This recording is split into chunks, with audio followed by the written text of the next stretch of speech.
Good morning बच्चों, सुप्रभात। आप सब स्वस्थ होंगे। बच्चों, पिछले वीडियो में हम लोग अपना चैप्टर नंबर 2 कृषि एवं सिंचाई पढ़ रहे थे, जिसमें कि हम लोगों ने हमारे यहाँ मीन्स भारत में जो क्रॉप्स पाई जाती हैं वो कितने तरह की होती हैं उसके बारे में हमने पढ़ा था। उसमें हमने पढ़ा था कि हमारे यहाँ 3 तरह की फसलें होती हैं, रबी की फसल, जायद की फसल और खरीफ की फसल। मैंने आपको बताया भी था कि जायद की फसल हमारी मार्च अप्रैल के आसपास हम लोग बोते हैं और 1-2 महीने में वो पक जाती है, तो उसका हम इस्तेमाल कर लेते हैं। जैसे इस समय आप खीरा, ककड़ी, खरबूजा, तरबूज ये सब खा रहे हैं, ये हमारी जायद की फसल की पैदावार है। उसके बाद हमारी खरीफ की फसलें थी, जिनको हम वर्षा ऋतु में बोना आरंभ करते हैं, यानी जायद की फसल के बाद उसको बोते हैं और शीत ऋतु के शुरू होने तक पहले ही हम उसको काट लेते हैं। उसके बाद हमारी आती हैं रबी की फसल, जिनको कि हम शीत ऋतु में बोना प्रारंभ करते हैं और मार्च और अप्रैल में जायद की फसल बोने के पहले हम उनको काट लेते हैं। तो ये 3 तरह की हमारे देश में फसलें पैदा होती हैं। अब आपके इस चैप्टर में आगे हमारे यहाँ जो मुख्य फसलें पैदा होती हैं हम उनके बारे में पढ़ेंगे। आज इस वीडियो में हम उन्हीं के बारे में पढ़ेंगे। तो हमारे यहाँ आपको मालूम है सबसे ज़्यादा पैदावार चावल और गेहूं की होती है, ठीक है। बाकी फसलें भी पैदा होती हैं, लेकिन हमारे यहाँ जो पैदा होने वाली मुख्य फसलें हैं उनमें गेहूं और चावल मुख्य हैं। हम चावल से शुरू करते हैं, ठीक है। देखिए, ये मैंने एक चार्ट बना रखा, आपको भी ये अपनी कॉपी पर बनाना है। इसको बनाने से आपको फायदा ये होगा कि सारी चीजें आपको याद करने में आसानी होगी और समझने में भी आसानी होगी, ठीक है बच्चों। तो आप अपनी कॉपी पे इस चार्ट को बना लेंगे, जहाँ चैप्टर आप लिख रहे हैं उसी कॉपी पर नेक्स्ट पेज पर इसको आप बनाएंगे। और हम शुरू करते हैं हमारी चावल की फसल से। चार्ट को आप बनाइएगा और जैसे मैं लिख रही हूँ इसी तरीके से लिखिएगा और समझते जाइए। देखिए, हमारी सबसे पहली फसल क्या है? चावल। हमारे देश में पैदा होने वाली फसल चावल है। और इस चावल के लिए हमको कैसी दशाओं की जरूरत होती है, यानी हमारा मौसम या मिट्टी या तापमान किस तरीके का रहे, वो हम दशाएं कहते हैं उनको, ठीक है। वो दशाएं कहलाती हैं, यानी कि हमको चावल के लिए किस तरह की जलवायु की या दशाओं की आवश्यकता होगी, वो हम यहाँ पर देखते हैं। चावल को पैदा करने के लिए सबसे जरूरी है अधिक मात्रा में पानी।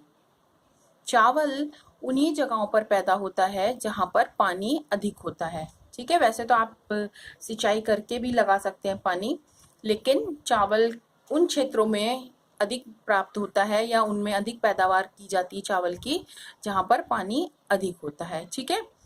देखिए, जो नदी के किनारे वाले भाग हैं उन भागों में चावल की पैदावार अधिक होती है। तो सबसे पहली आवश्यक दशा क्या हो गई चावल के लिए?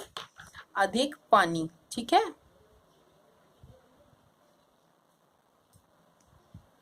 सबसे जरूरी चीज हमारी हो गई अधिक पानी। उसके बाद नेक्स्ट जरूरी चीज है, जैसे हमको अधिक पानी की आवश्यकता होती है उसी तरीके से हमको अधिक तापमान की भी आवश्यकता होती है। यानी चावल हम उस मौसम में पैदा करते हैं जब तापमान में गर्मी होती है, ठीक है, यानी कि वर्षा ऋतु, ठीक। अब हमें क्या चाहिए? अधिक तापमान। अधिक तापमान के बाद हमको सबसे जरूरी चीज चाहिए चावल के लिए ऐसी मिट्टी जिसमें कि पानी रुका रहे, क्योंकि चावल को जब हम बोते हैं तो उसमें कुछ समय के लिए पानी भरा रहना चाहिए। अगर पानी भरा नहीं रहेगा तो चावल की पैदावार खराब हो जाएगी। और चावल जिस मिट्टी में रुकता है वो चिकनी मिट्टी होती है, वो पानी को नहीं सोखती है। इसलिए हमें अधिक उपजाऊ, ठीक है, कैसी चाहिए, उपजाऊ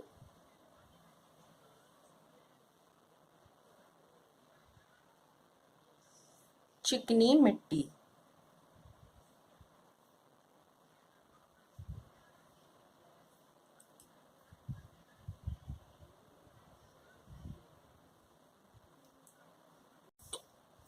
ठीक है बच्चों, तो चावल के लिए हमें जो आवश्यक दशाएं चाहिए उनको याद रखिएगा। पहला, हमें अधिक पानी चाहिए। दूसरा, अधिक तापमान चाहिए। और जरूरी चीज है उपजाऊ चिकनी मिट्टी। ये हमारी हो गई चावल के लिए आवश्यक दशाएं। अब हमको वो क्षेत्र देखने हैं जहां पर हमारी चावल की पैदावार अधिक होती है हमारे देश में। तो उनमें सबसे पहला जो नाम आता है वो है पश्चिम बंगाल। पश्चिम बंगाल में आपने सुना भी होगा, लोग मछली चावल बहुत खाते हैं, है ना। तो सबसे पहला नाम हमारा हो गया पश्चिम बंगाल, ठीक। सेकंड नाम हमारा है उत्तर प्रदेश। उत्तर प्रदेश में भी चावल की बहुत अधिक खपत है क्योंकि यहाँ जनसंख्या भी अधिक है। उत्तर प्रदेश। उसके बाद हमारा आता है असम, बिहार,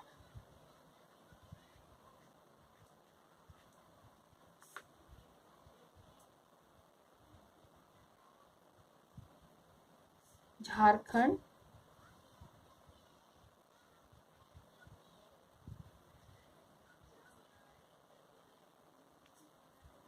पंजाब,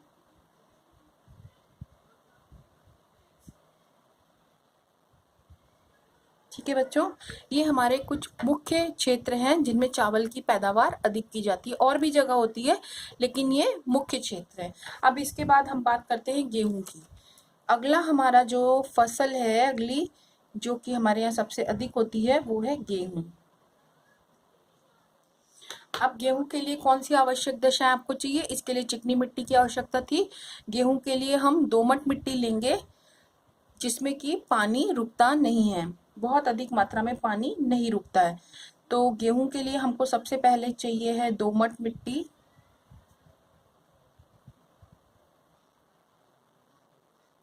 उसके बाद में हमको जो वर्षा है वो सामान्य मात्रा में चाहिए, ना बहुत अधिक ना बहुत कम।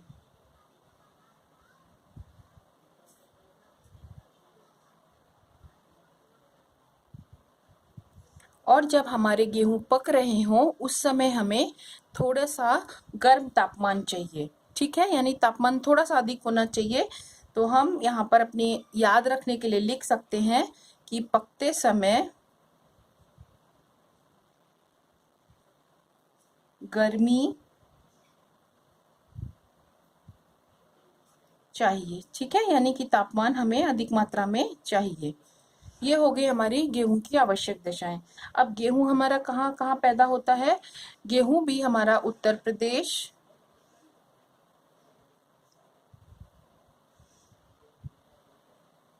पंजाब,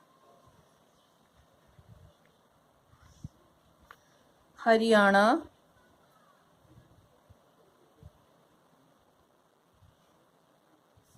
मध्य प्रदेश,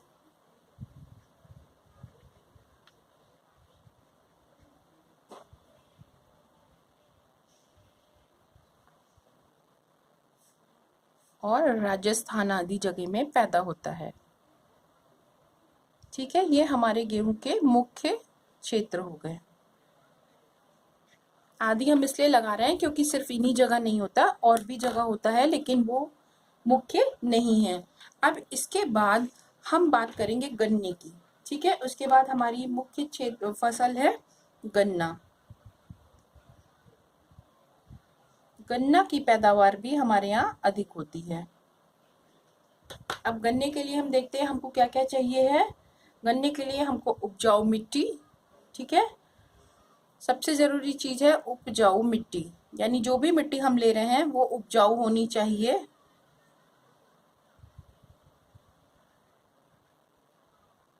ठीक है। और उसके साथ में सबसे मुख्य जो चीज है वो है गर्म और नर्म जलवायु। नम जलवायु। गर्म का मतलब अभी मैंने आपको बता ही दिया था कि गर्मी से है, यानी थोड़ा तापमान ज्यादा होना चाहिए। और नम का मतलब है कि हमारा जो वातावरण है, जो वायु है, उसमें नमी होनी चाहिए, यानी कि हमें बारिश की भी आवश्यकता होती है। ऐसा मौसम होना चाहिए। अब ये हमारा गन्ना किन किन जगहों पर पैदा होता है? इनके लिए हमारा उत्तर प्रदेश,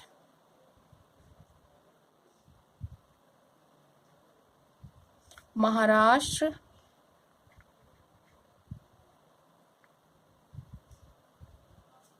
इसके बाद में हमारा पंजाब, हरियाणा,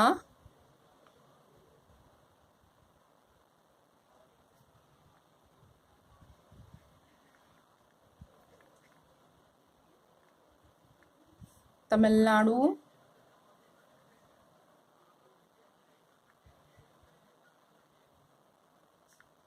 कर्नाटक आदि हैं।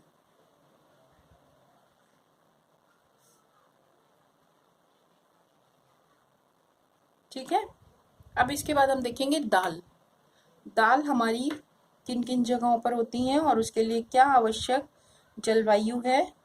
दाल के लिए प्रत्येक प्रकार की मिट्टी अच्छी होती है। ठीक है, यानी हम किसी भी तरह की मिट्टी को ले सकते हैं। प्रत्येक प्रकार की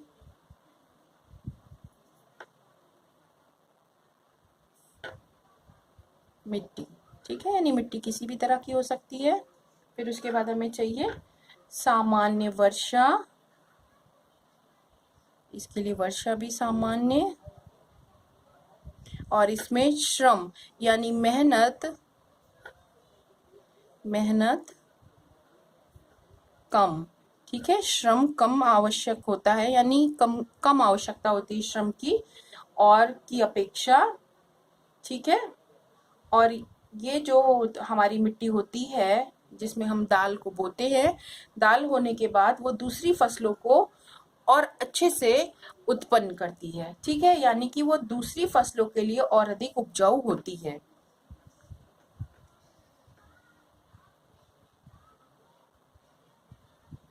इसकी ये विशेषता है कि ये अन्य फसलों के लिए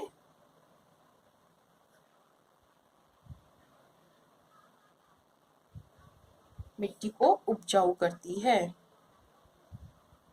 यानी कि आप दाल की फसल जिस मिट्टी में बो रहे हैं उसके बाद दूसरी जो फसल बोएंगे वो और अधिक अच्छी निकलेगी।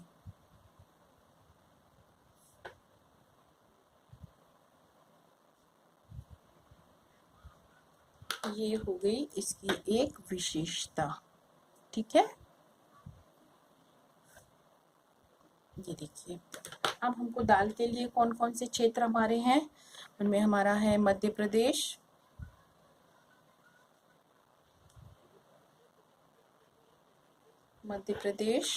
आपका राजस्थान,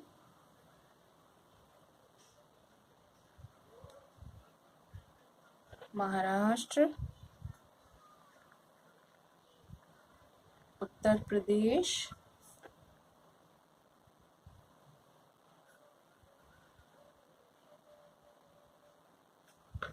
उसके बाद में आंध्र प्रदेश,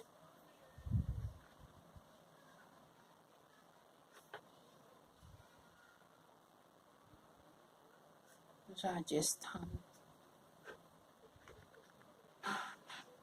ठीक है बच्चों, दाल के बाद हम बात करेंगे चाय की।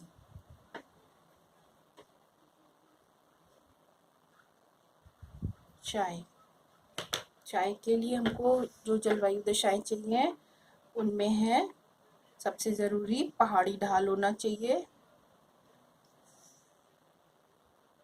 पहाड़ी ढाल यानी कि हम चाय को सिर्फ पहाड़ों के ढाल पर ही पैदा कर सकते हैं।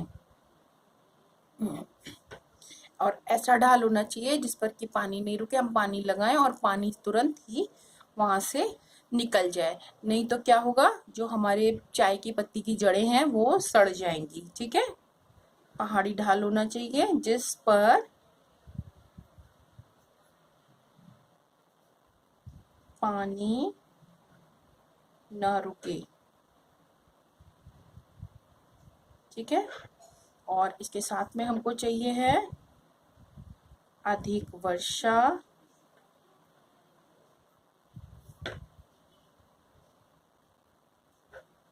और गर्मी। अब आप कहेंगे अधिक वर्षा है, पानी अधिक लग रहा है, इसीलिए हम पहाड़ी ढाल लेंगे, क्योंकि जब हमें अधिक वर्षा की जरूरत होगी यानी पानी की अधिक मात्रा की जरूरत होगी तो पानी उसकी जड़ों को सोखेगा, और जब ढाल पे होगा वो तो पानी उसकी जड़ों में नहीं जा पाएगा और ढाल से नीचे चला जाएगा, और जितनी मात्रा में पानी की आवश्यकता होगी उतनी मात्रा में वो पौधे पानी को ले लेंगे।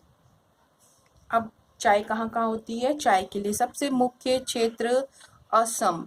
असम की चाय वैसे भी बहुत प्रसिद्ध है। पश्चिम बंगाल,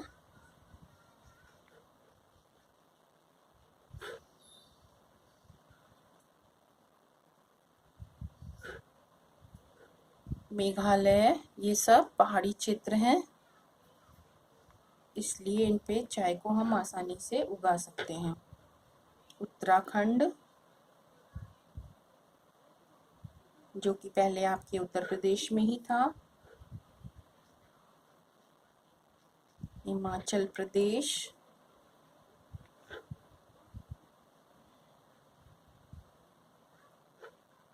केरल और तमिलनाडु आदि। ठीक है, तमिलनाडु आदि, ये हमारे हो गई चाय। अब हम आगे बात करते हैं कपास की। कपास मीन्स रुई, जिससे कि आपके कपड़े वगैरह निर्मित होते हैं या बनते हैं। कपास के लिए सबसे जो मुख्य चीज है वो है मिट्टी, और वो भी काली मिट्टी। कपास की जो फसल है वो काली मिट्टी में बहुत अच्छी होती है, तो इसके लिए हमको सबसे ज्यादा जरूरी काली मिट्टी है। जहाँ जहाँ काली मिट्टी मिलेगी वहाँ वहाँ कपास की फसल पैदा होगी, और इसके लिए हमको चाहिए है गर्म और नम जलवायु। गर्म तथा नम जलवायु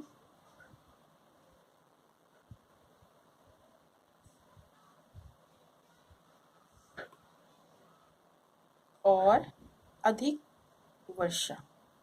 100 सेंटीमीटर तक वर्षा होनी चाहिए, और अगर वर्षा नहीं है तो हमारे पास सिंचाई की सुविधा होनी चाहिए, नहीं तो ये फसल खराब हो जाएगी। सिंचाई की सुविधा, ठीक है। अब इसके बाद हमको चाहिए होगा उपजाऊ मिट्टी। ठीक है, काली मिट्टी तो चाहिए ही है, उसके साथ में हमको उपजाऊ मिट्टी की आवश्यकता होती है। अब देखिए ये हमारे कहाँ कहाँ पाए जाते हैं। महाराष्ट्र,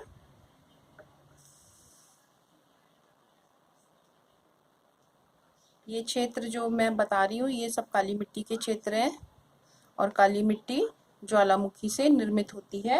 आपको 7th क्लास में ये मैंने बताया था पढ़ाते समय। गुजरात,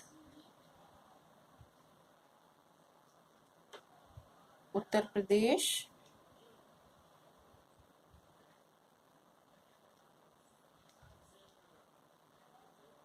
कर्नाटक,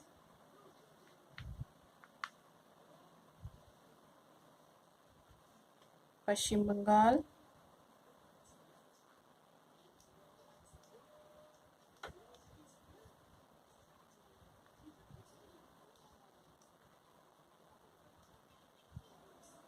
और आपका हरियाणा और पंजाब।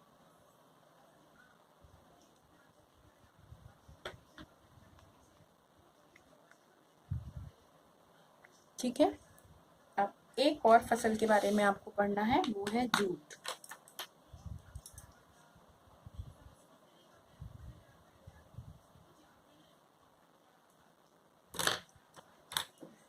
जूट के लिए हमको अधिक मात्रा में वर्षा,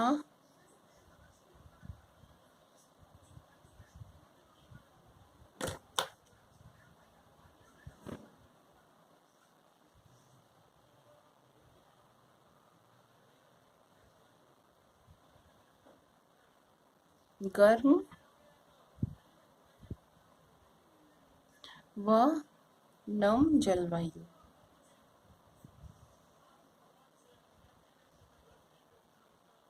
ये चीज़ों की हमको जूट के लिए आवश्यकता होगी। और इसका जो मुख्य क्षेत्र है वो है पश्चिम बंगाल,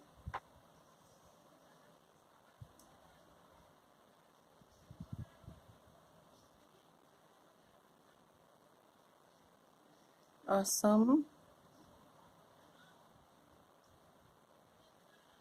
बिहार, उत्तर प्रदेश,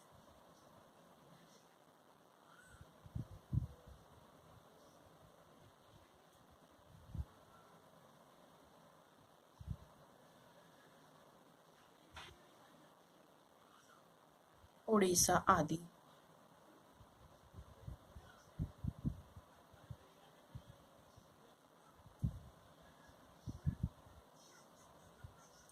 ठीक है बच्चों, हमारा जूट हुगली नदी के पास में बहुत अधिक मात्रा में पैदा किया जाता है। तो आज के वीडियो में आपको यही इतना देखना और समझना है। इसके मैप आपको बनाने हैं, जहाँ पर आप ये सारी चीज़ें लिखेंगे क्वेश्चन के साथ में। ये तो आपको अलग चार्ट बनाना है, और इसका क्वेश्चन आंसर जब मैं आप भेजूंगी आपको, तो हर क्वेश्चन के सामने, जैसे आपने जूट के बारे गेहूं के बारे में लिखा, तो गेहूं को आप जहाँ लिखेंगे उसी के सामने उसका मैप लगाएंगे। इसी तरीके से मान लीजिए आप चावल जहाँ लिख रहे हैं, चावल का मैप उसके सामने ही लगाएंगे। ठीक है, तो उसको मैं आपको पीडीएफ में भेज दूंगी। आज के लिए इतना ही, इसको ध्यान से सुनिएगा और समझिएगा और अपनी कॉपी पे लिख लीजिएगा। Thank you.